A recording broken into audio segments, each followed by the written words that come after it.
Assalamualaikum dan selamat sejahtera. Pada minggu ini, Cikgu Jeffrey akan mulakan dengan istimewanya keluargaku. Apa khabar semua?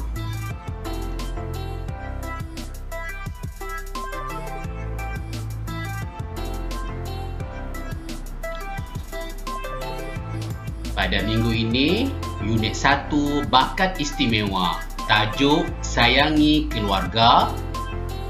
Kemahiran yang cikgu tekankan pada minggu ini ialah mendengar dan bertutur. SP 1.2.6 iaitu mendengar, memahami dan menyebut pelbagai jenis ayat dan ragam ayat dengan struktur ayat yang betul dan tepat.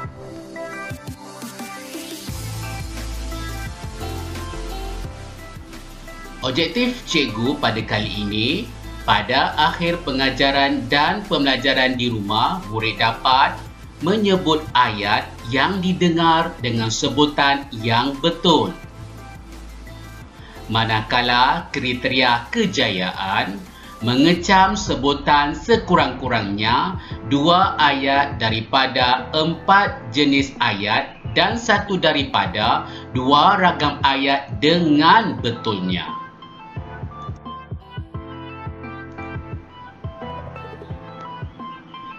Aktiviti pertama, murid-murid ikut cikgu baca ayat yang terkandung di dalam buku teks muka surat 2.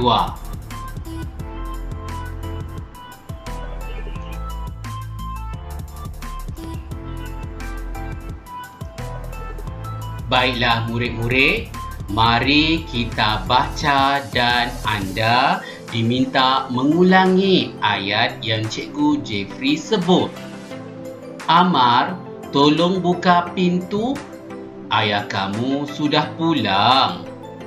Baik, Ibu. Apakah yang kamu dan adik kamu lakukan hari ini, Amar?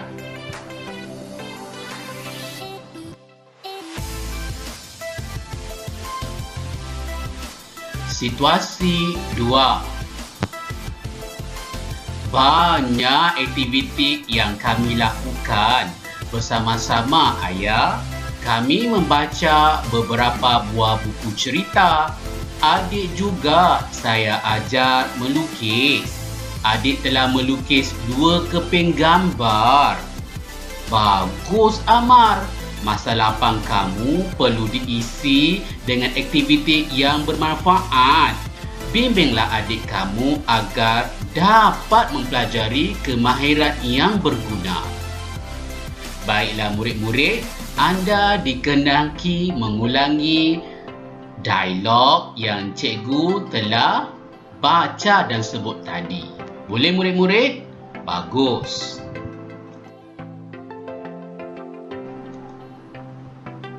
Situasi yang ketiga.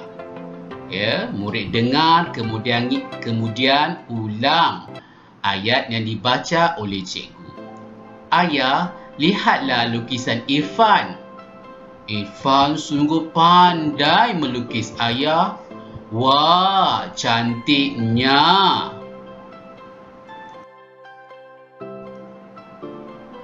Seterusnya murid-murid, mari kita mengecam jenis ayat dan ragam ayat. Yang pertama, Amar, tolong buka pintu. Baiklah murid-murid, ayat ini sepatutnya anda tahu apa jenis ayat dan ragam ayat. Siapa tahu? Amar, tolong buka pintu. Ya, betul. Ini ialah ayat perintah yang bermaksud suruhan. Yang kedua, siapa boleh teka? Apa lagi ayat yang terdapat dalam situasi pertama ini? Pandai. Apakah yang kamu dan adik kamu lakukan hari ini, Amar? Ya, siapa boleh teka apa jenis ayat yang cikgu bacakan tadi? Pandai. ayat tanya. Ya, ayat tanya selalunya menggunakan kata tanya dan mengandungi tanda soal. Betul.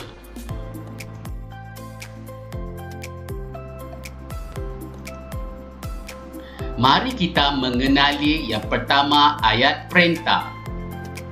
Ayat perintah ialah ayat yang digunakan untuk menyuruh, melarang, mempersilahkan dan meminta seseorang melakukan sesuatu. Tolong membawa maksud suruhan. Ya, kalau ibu bapa kita biasa menggunakan perkataan tolong semasa di rumah. Manakala minta dan harap membawa maksud permintaan. Sila dan jemput membawa maksud silaan yang biasa kita gunakan apabila mempersilahkan tetamu masuk ke dalam rumah kita apabila mereka tiba ke rumah kita. Jangan dan usah pula membawa maksud larangan yang biasa ibu kita gunakan untuk adik-adik yang masih kecil. Betul ke tidak murid-murid? Bagus. Baiklah murid-murid, apa itu ayat tanya? Ayat tanya digunakan untuk menanyakan sesuatu seperti benda, manusia, bilangan, masa, sebab, tempat dan sebagainya. Ayat tanya ada dua, iaitu ayat tanya tanpa kata tanya dan juga ayat tanya dengan kata tanya. Ayat tanya tanpa kata tanya ialah ayat ini tidak disertai kata tanya tetapi disertai tanda soal pada akhir ayat. Manakala ayat tanya dengan kata tanya pula, ayat ini disertai kata tanya seperti apa, bagaimana, berapa, bila, mana, mengapa dan siapa. Boleh faham murid-murid? Kalau kurang jelas, bolehlah ulangi video ini.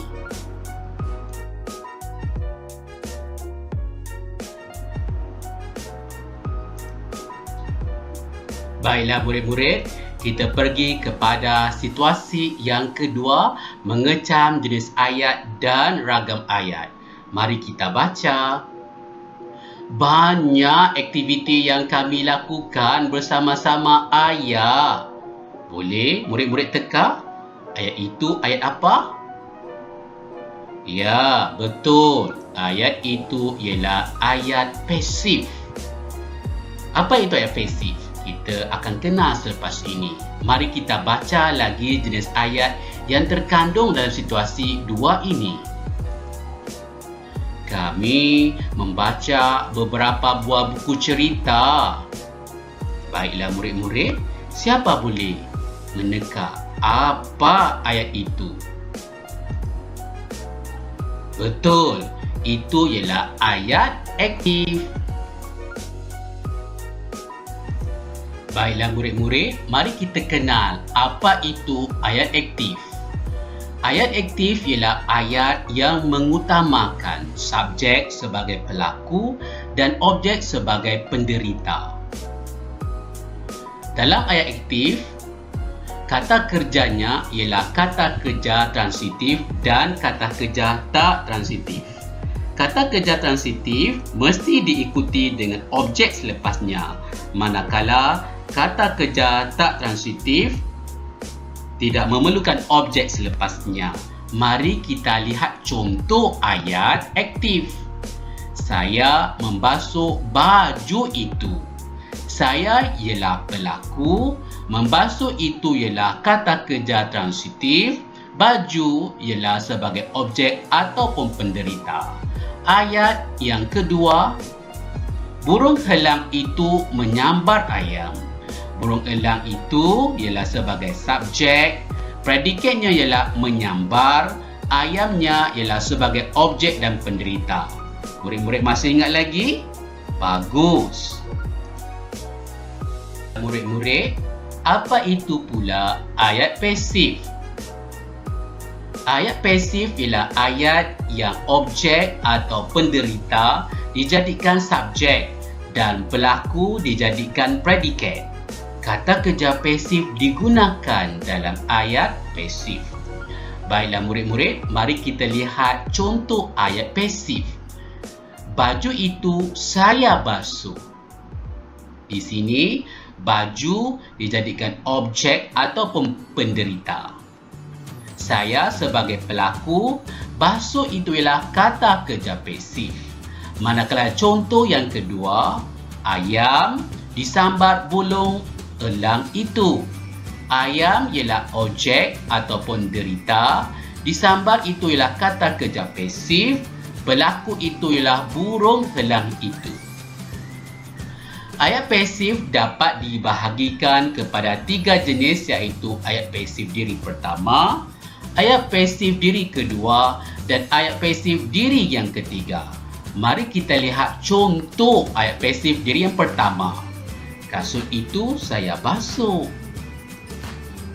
Ayat pasif diri yang kedua, kasut itu kamu basuh. Manakala ayat pasif diri yang ketiga, kasut itu dibasuh oleh mereka. Boleh faham murid-murid? Bagus. Murid-murid, mari kita lihat situasi yang kedua lagi. Di sini murid perlu mengecam jenis ayat dan ragam ayat. Siapa boleh teka lagi jenis ayat yang terkandung dalam situasi yang kedua ini? Betul. Ya, ayat itu ialah masa lapang kamu perlu diisi dengan aktiviti yang bermanfaat. Siapa boleh teka apa jenis ayat tersebut? Betul.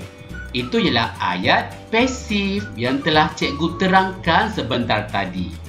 Boleh faham murid-murid? Bagus. Seterusnya, mari kita mengecam lagi jenis ayat dan ragam ayat bagi situasi yang ketiga. Ayah, lihatlah lukisan Irfan. Apakah jenis ayat tersebut? Pandai. Itu ialah ayat perintah. Ada lagi tak murid-murid? Betul, pandai. Wah, cantiknya. Siapa boleh teka apakah jenis ayat tersebut? Betul, sangat bijak. Itu ialah ayat seruan. Bagus semua murid-murid.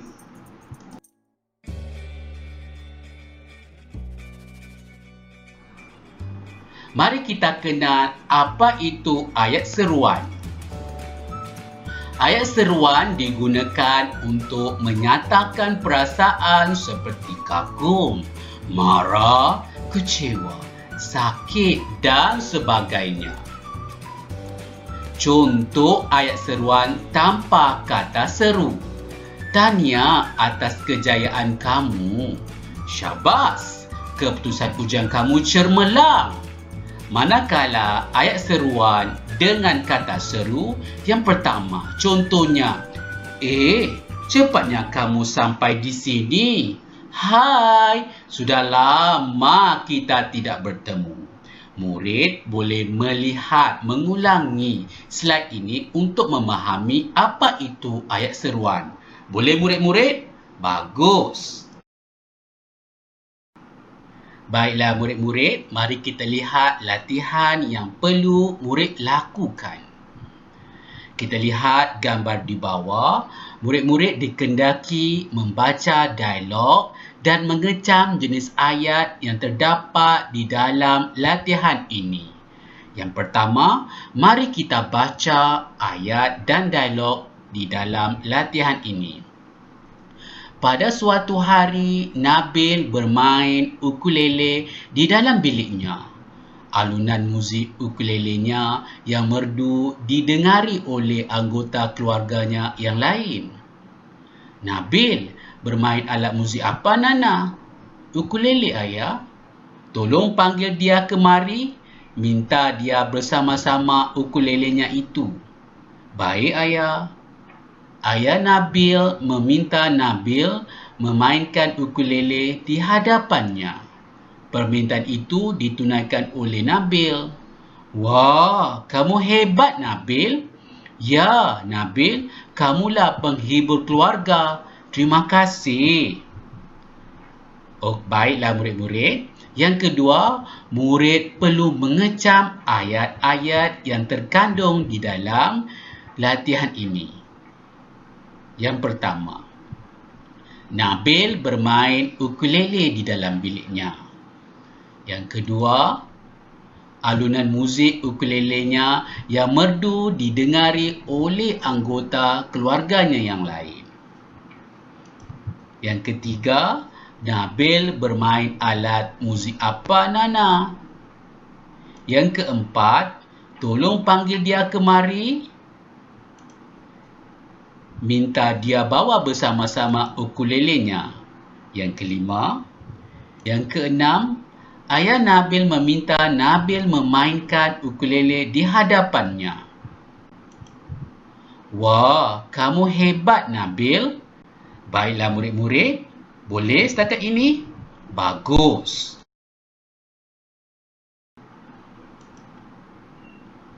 Pesanan saya.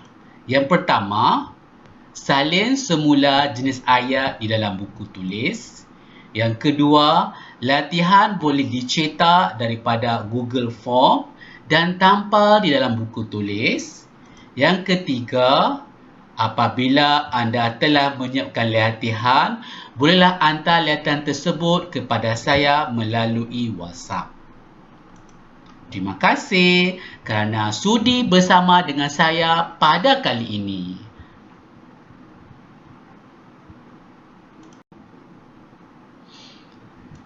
Selepas menonton, cikgu mohon kamu semua untuk subscribe channel Jeffrey J supaya cikgu ada rasa semangat lagi untuk membuat video seterusnya. Terima kasih.